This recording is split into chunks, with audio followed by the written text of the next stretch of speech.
Hi, everyone. Welcome back to part 2 of our conversation with our amazing speaker on the Do the Change podcast. We're going to jump right back into the conversation. Don't forget to subscribe to our YouTube and follow us on Spotify and Instagram at Do the Change podcast. Okay, in that case, let me see. Maybe we can pivot a little bit and let me ask you I guess in terms of advice for new professionals, new people who are new to the field of occupational health, do you let me see. Do you have any advice that you wish someone had given you when you are currently joining this field or when you first start off your professional career? Do you mean as a nurse or in occupational health? Because I'm starting out in occupational health. Well, I yeah, then in graduated. terms of starting out in occupational health, is there any or is there anything you're currently struggling with that you would like to tell people about? Or if you have any advice for your previous fields, or you just starting out as a professional, starting out your professional career? Okay, so maybe let's take those up as two separate questions. Mm-hmm. Um, so first of all, I think the field of occupational health and nursing could use marketing because it's such an incredible field. A lot of people that we see, unless we are seeing, people who are retired, and that's awesome, unless you're working with that gerontology population, most of people today are working. So the whole occupational field is something that is such a core part of, you know, um, of the day-to-day life of people that we care for, and it has such a huge influence on their health, um, both in terms of how it affects them and then how they can influence their environment to be able to live healthy or address the challenges. And even for people who are retired, I mean, many people have injuries or conditions that they may be struggling for that could have resulted from their the the kind of issues that they faced at work, whether that was bad posture or toxins or whatever. So I would say, first of all, I wish more people knew about this field because it is such a cool field. And I feel like I can apply that knowledge no matter what field you go in, whether you go into primary care, you go into specialty care, you go into urgent care. As a nurse practitioner, this field is so very applicable. So I hope that more people are able to know about it and to continuing ed classes or do some form of learning in this field, to know about it and be able to apply it, like things like ergonomics, and biomechanics. Like, we can use that to help people. So that's the first thing I would say, is I haven't seen that before, and I would like to support in marketing about it. Um, and another point from a marketing perspective is, at UCSF, there I was very fortunate. I got NEOSH scholarship, NEOSH trainee scholarship. So part of my tuition was covered by that. So not only did I get all this additional training and learning, it also paid for part of my tuition. So I got the benefit about it. Um, so I would say that's one thing. Secondly, this area of occupational health, like when I went into it, I didn't realize that it's such a beautiful community. Um, and there are all these additional classes and people and all of that. So that took me a while to understand the difference between the main adult gerontology program that I'm part of in that umbrella, and then the occupational health piece. So if somebody is working or has a lot of other commitments, it can feel overwhelming to have all these extra, like classes, grand rounds, events, research things, and all the stuff that is part of this package. So if you're going into the field or, going into this program, understand the expectations and the course load, so that you can plan your life accordingly. Um, and then I would say really take advantage of all the opportunities that you can, because like once I kind of settled into it, I feel like I was meeting people who literally wrote the textbooks. They wrote the textbooks on toxicology. They identified the very first issues and fought for advocating for those rights, or, fought for those restrictions. Like people who are really eminent in the field, who have been the groundbreaking people in the field, who are really made changes in the field. Um, so really embrace being part of this community, and um, and um, and feeling that yes, I can learn, and these are my, this is my community. It took me a while to get into that and to not have an imposter syndrome, because I was like, what am I doing here with all these people? um but at some point I said, this is something I'm passionate about, and I don't need to have made all the amazing accomplishments that they have. It's fine, because I'm a student and my job right now is to learn from them and then figure out what I'll do in the future. So really embracing that community and those relationships, I think can go a very long way. So That's that really good advice. Yeah. yeah. Taking advantage of the community that you're currently in, whether or not you personally feel like you are a part of it yet, which you are. Yeah. Yes. Yeah, exactly. So I would say for occupational health, I would say that. Um, for nursing, I've been a nurse for 12 years now. And thinking of advice, I think one advice that I have learned to give myself now, because as I'm looking at career opportunities and where I want to go next, is earlier I used to look at where I'm going to go next based on um, a checklist um, of I hope it has these objective things. What I've learned about myself in the last few decades of working is that if I have a supportive environment and the cultural fit, I really thrive. And if the culture or the job is not set up for success, then, even if you survive it, it's a very stressful environment. So I would say that, as much as I believe in not giving up, I also believe in choosing yourself, choosing the quality of your own life, what you want, and then finding the right places, the right people, the right community to work in, so that you feel good about being there and working there. So I think that would be one of my biggest takeaways. Um, and secondly, if you want to accomplish something, or you feel like one day I want to do ABC, get started now. Reach out to people who are doing that work and say, let me learn with you, or let me try it and watch over what I'm doing, because you can get there sooner than you think. And I was very fortunate, even when I was, when I became a cancer nurse, I had all these ideas about integrative medicine, applying evidence-based integrative medicine in cancer.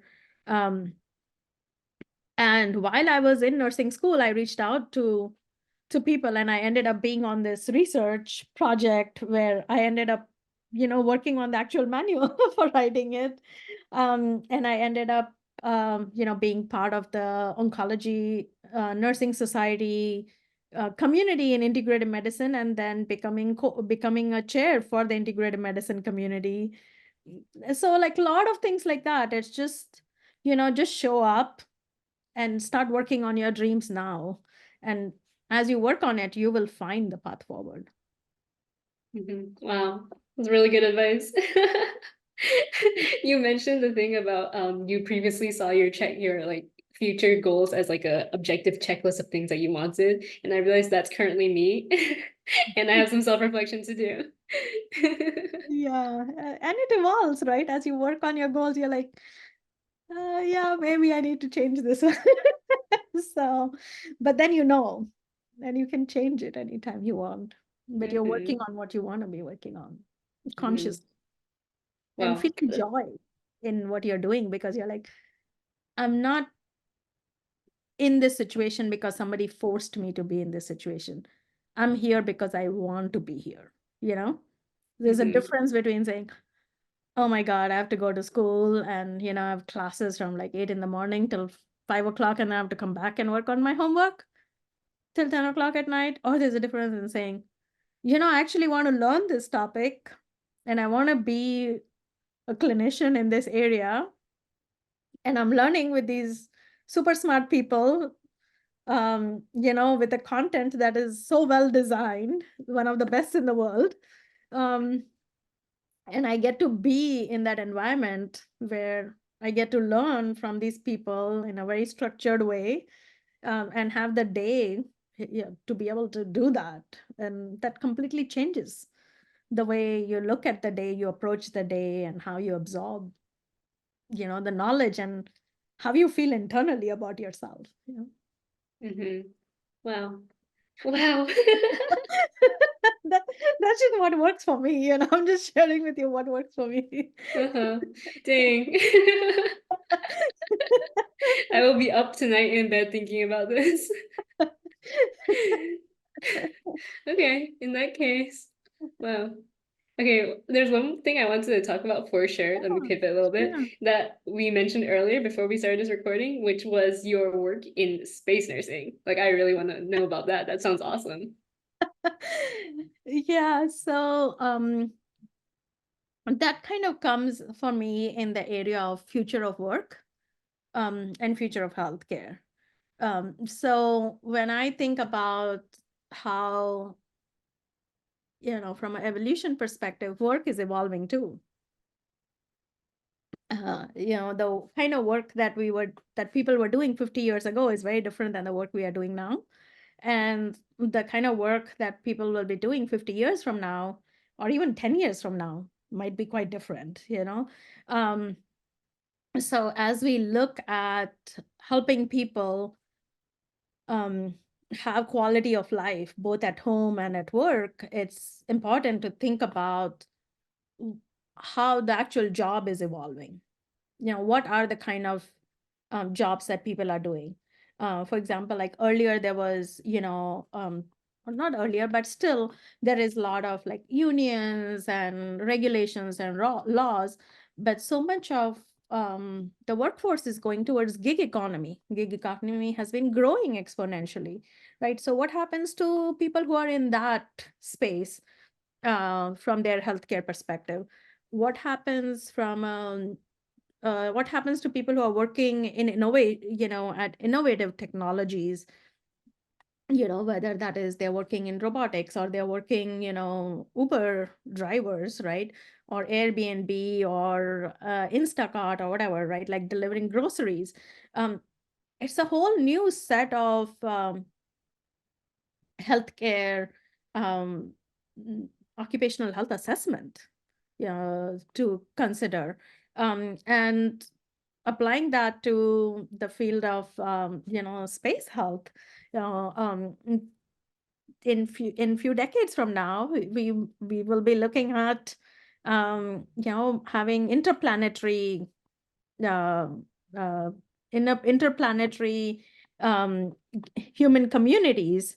So that means there will be people who are working, uh, on other planets, or, on moon, and all of this is becoming real. Right? The technology, the AI piece, all of this is becoming very, very real in the last few years, right? So my goal is to be able to understand how things are changing, um, in healthcare, both in terms of how all this innovation impacts humans and what can be done to assess and understand and support that.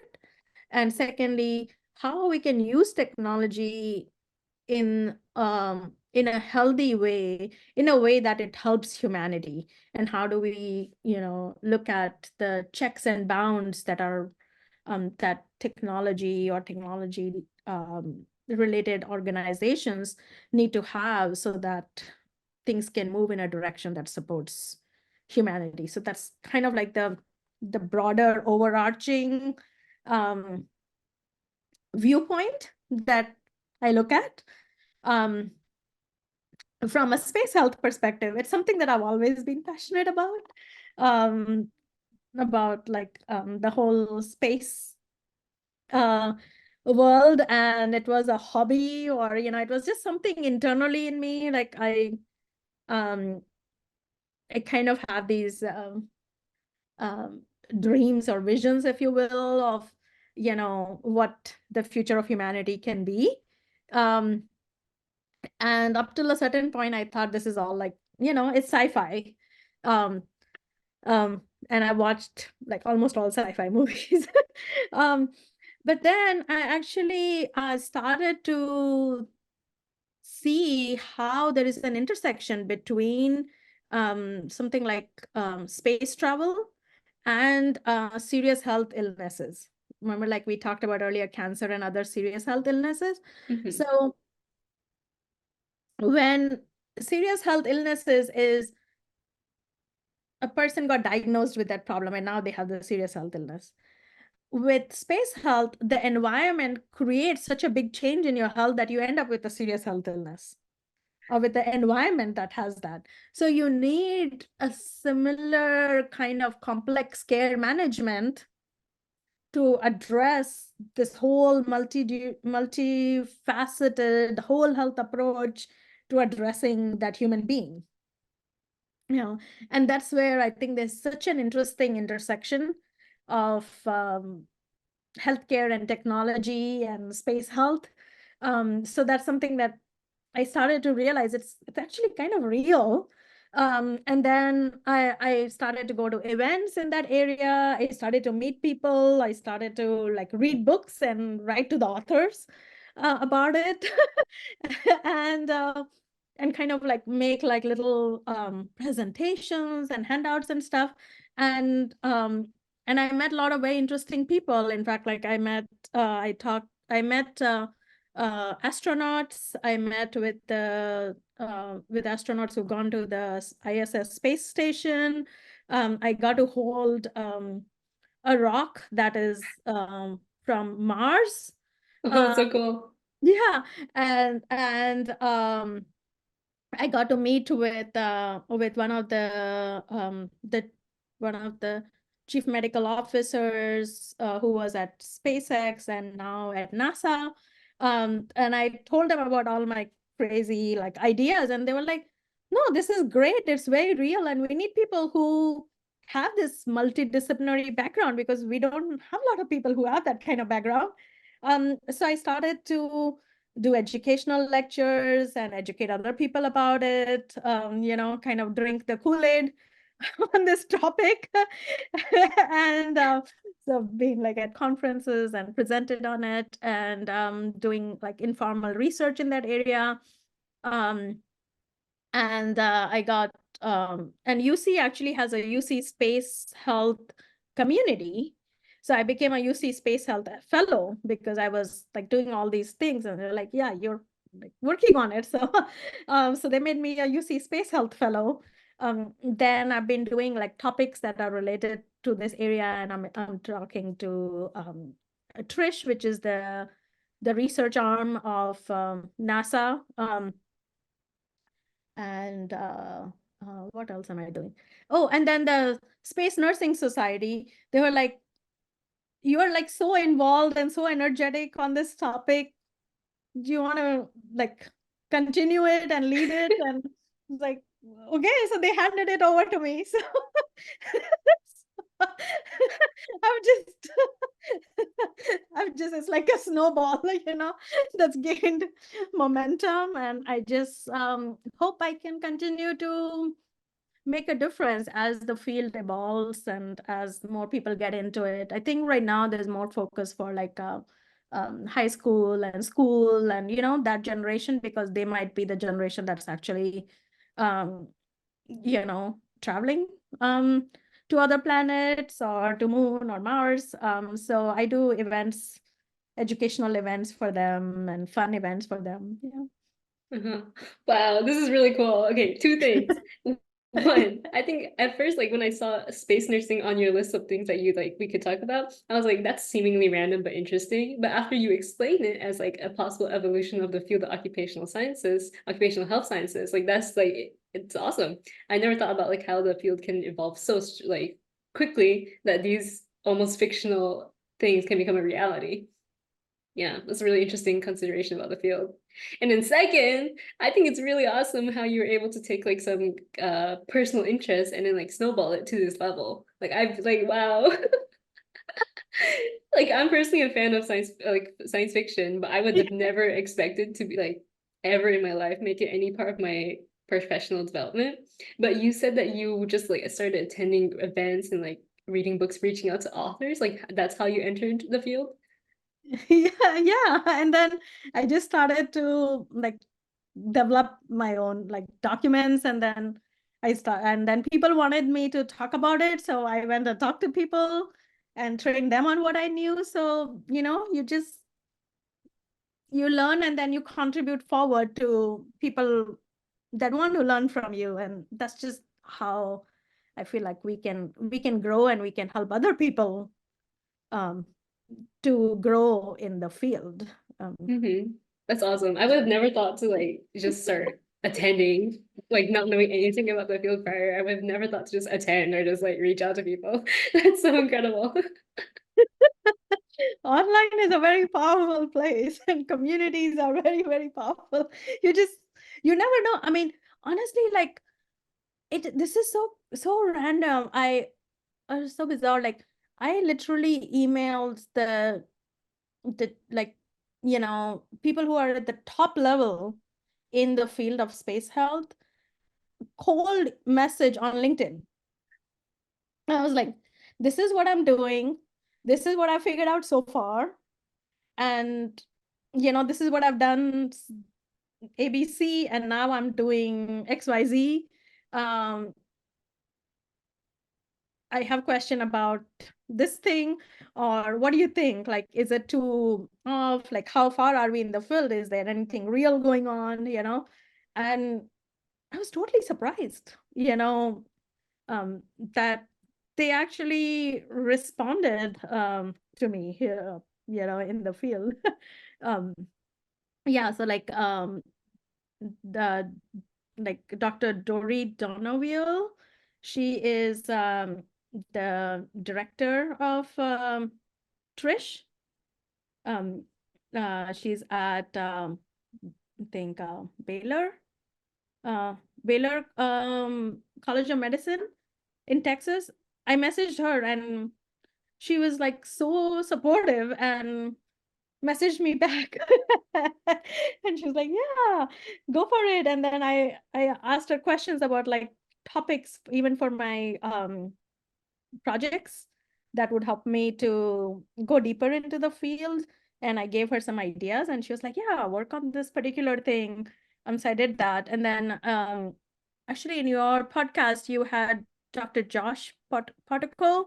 I might be butchering his name. He's worked in this field of occupational medicine and aeronautics. So I told my toxicology professor about my interest in this topic, and Dr. Tamer and Dr. Danish Schusterman, they connected me to Josh, and they're like, yeah, he can tell you like what you study and like what kind of projects you can do for your class that would be related to this topic, so you can continue to do your class projects on topics that are related to your sci-fi interest. And I literally did that. I did research on, I did presentation and papers on beryllium because beryllium is an important part of aeronautics. Oh my gosh, that's so awesome. Wow. I have a lot to think about. I feel like usually people my age especially will kind of like shy away from doing that because it feels like we don't have like the balls to do that, I guess you could say. Like it feels like we haven't really made any real contributions yet. So like how could I dare to like reach out to this high ranking professional and like propose my little ideas? But like it works out.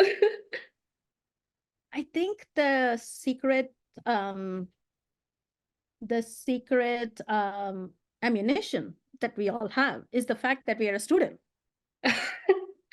You're not reaching out just as anybody, you're reaching out as a student and you're associated with the academic institute that is known to be, you know, a leader in that area. So that carries some weight. And reaching out from that perspective and saying, hey, I want to learn, in a way, it's a compliment because saying, I think you are amazing and you are a leader in your area, and that's why I'm reaching out to you. um, and you can get some guidance. I think what's important is to keep the ask really, really small. So people are really busy. They are juggling a lot of things. So if the ask is something really small that they can, respond to your message in 2 minutes and you would have got what you need, that's awesome. Now they've helped you, you got what you needed, and it didn't end up being, something that took up a lot of their time. So I think keeping that in mind, and secondly, not taking it personally. If somebody didn't respond, just know, they have a lot on their plate, and that's fine.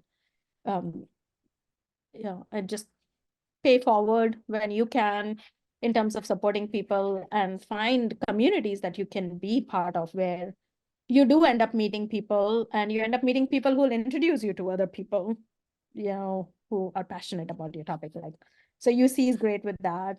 And then like for occupational health, there are a lot of great communities. Like for the nurses, there is the El Camino occupational health community that's in Silicon Valley. That's really great. And then there is AOHP, that's the occupational health professionals, something. That's a really great community. UCSF, UC Berkeley is a great community. The OEM conference is a great community. There's the industrial hygiene meetings, the AIHM, I think they call themselves, or something like that, or AIHA. That's a great community. So you just meet people through these different professional organizations and communities. Wow. This is awesome. Just Okay. find people. Yeah, this is a lesson to really take advantage of your network. Okay, wow. In that case, do you have any other things that you want to talk about that we haven't gotten to yet? Or anything you forgot to say earlier?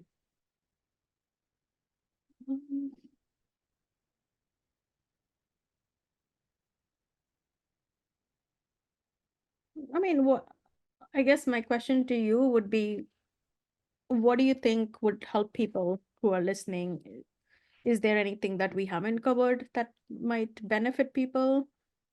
Well, usually I ask questions like, how would you help people, like, how would you recommend people to like start networking, or how would they start making their professional, or just like the professional development questions? But I think you happened to answer a lot of the ones I had stored up as you were talking just naturally. So I think it'll be very helpful whether or not we have those specific questions. Okay. Yeah. Trying to think what else can help people. Yeah, I think one thing I would say is failure is very real, and it is a big part of life, especially if you're going to go for aspirational goals and challenges. And I would say I've faced failure a couple of times in my life. But one of the darkest times for me was when I had to wrap up my company, because that was what felt like a huge professional failure for me.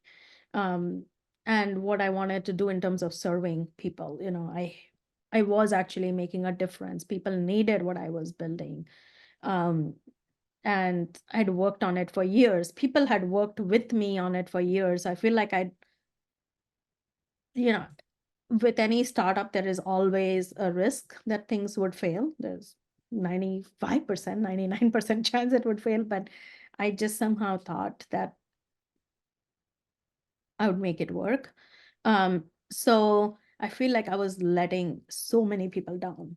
Um, you know, People who needed help, like, people who are going through cancer, and if I could have helped them, and I couldn't anymore if I couldn't keep the company going. So I feel like I was letting all those people down, and people who have been my mentors and advocates and who had passed on, in fact. So I just felt this huge lot of darkness. And then people who worked on this with me, there were hundreds of people who worked on building this company and building this organization and supporting through this. And I just felt like I let all those people down.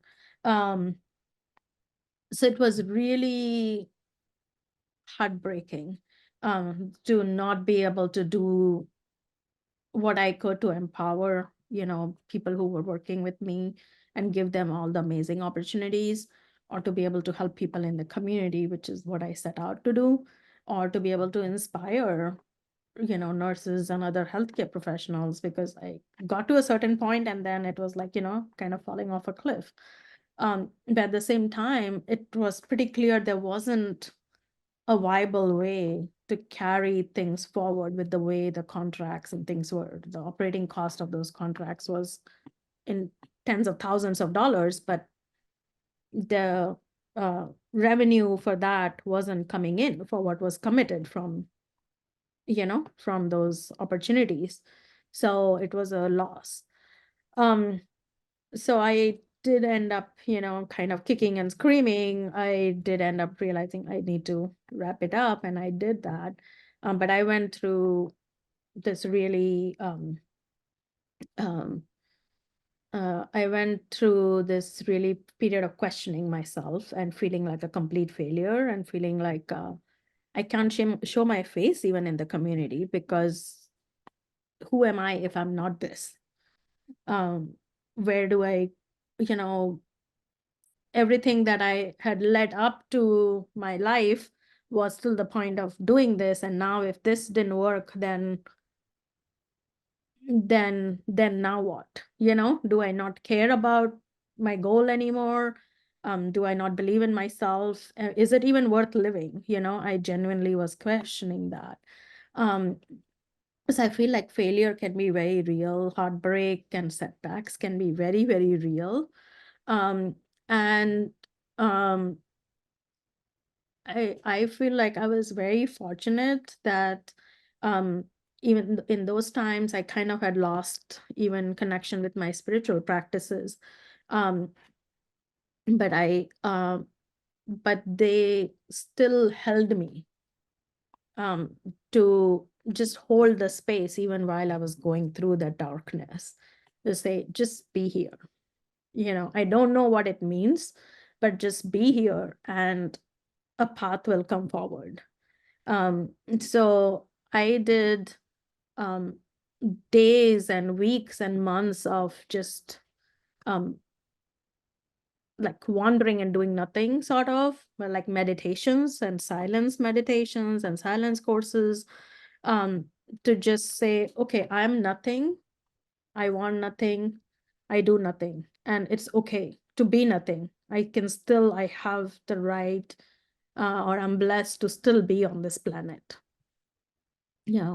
And coming from that place of nothing and realizing that actually out of that nothingness is everything. Because as I embrace the fact that I'm nothing, I started to say, okay, what can I do to give myself joy today? And I would just do little things to take care of myself, because before that, for 6 years, I had not taken a break at all. I had not, like thought about myself. And I started to do little things to take care of myself. And then I started to ask people, what do I do? Um, and as I reached out to people, I thought they won't respond to me, or they would hate me, or they would say, how could you let this fail, or whatever. But people were super nice, and they were like, yeah, I don't know how you were even making it work. No, it was impossible. But there are so many ways forward, and different people shared with me um, their journey and their hardships and their struggles, which I had not thought about before, even though I knew entrepreneurship is hard, or whatever, whoever is listening, you're doing in your life. There are people who've been through failures, who've been through hardships. So if you're going through that, it's good to talk to them, because then you see somebody else went through that. You're not alone, and you don't judge yourself as much, and there is hope and a path forward. So that helped to me, because when I talked to other entrepreneurs, I felt like they found a life after entrepreneurship. And I talked to um, people who I had worked with, or had different relationships, and they showed me there is so many different opportunities and path forward, and different ways that I could continue and make a difference. um, and I started to do that, and I started to ask for help instead of being somebody who was the leader, or who was the one who was helping people. I started to say, I need help. And that's how I ended up at UC, because I said, okay, I'm passionate about all these areas, and I need help. I want to find a community, and I want to find a path forward. And I feel like this might be it. But I don't know. And actually, Dr. Lee, who's one of the key professors in the health program, she talked to me and she said, yeah, you would be a great fit. And we worked through a plan for it. And other people, people at NCI, people in so many different areas helped me to figure out, okay, there is a path forward. So if you feel like one road closed, or something was a major setback, just know, even if you can't see the path forward, even if it's all black, even if it's all cloudy, just have faith that you will find your way, you will find a path forward. um, and go and ask for help, and connect with yourself in, with the depth of your soul, and figure out what you have built so far in your life. What are the things you've done? What have you accomplished so far in your life? Because they will help you to realize how much you're capable of, how much you've already accomplished, and what you could do. And you reach out to people in the world, and the world will help you just as much as you want to help people and make a difference. And it becomes a more symbiotic relationship. And that's what I love about my life today is I don't feel like I need to be somebody, or, I need to know all the answers. I can just be who I am and say, this is what I know today. This is how I can help. This is where I don't know and I need help, and, put a beacon out there and see if somebody helps me. Well, that's a really incredible advice. I feel like this is a really hard lesson to learn, especially like if you haven't experienced this type of setback yet, then like this is the type of information that you need to have under your belt so you can remind yourself when it's happening. Yeah, and it makes you a much more, all that experience, even the hardships, even the failure, adds a dimension to who you are and to what you bring, um, whether it's to the community or to the work or your passion. And that adds this richness and this diversity, and like a fertilizer in the soil. So that makes what you do next so much richer. Like what I'm doing now in occult and technology and different things is just so much richer because of my past experiences, with what I've done. I really like that metaphor, like fertilizer in the soil. It's like the piece of manure that grows like a beautiful flower. Yeah. Yeah, it might feel like crap, but then, it actually ends up being the fertilizer. Yeah, that's a good message. Wow. Wow, you have really dropped a lot of like advice bombs, knowledge bombs on me right now. Thank you. I think everybody is amazing. I really appreciate everyone who took the time to listen, and I hope, I know you've done amazing things in your life, and you're gonna do amazing things in your life, and I hope that you found this time helpful and something that adds to your toolbox. And I'm excited for you wherever you are, and I hope you connect with me uh, on social media, and I can follow you as you follow me on my journey. Thank you actually for spending your time with us today. Thank you so much, Joanne. You're amazing with all the questions you asked and the way you facilitated this whole episode. And I'm excited for you, for your career, and what Thank you you will so be much. doing. Thank you, thank you. I will definitely be following you on LinkedIn. Thank you.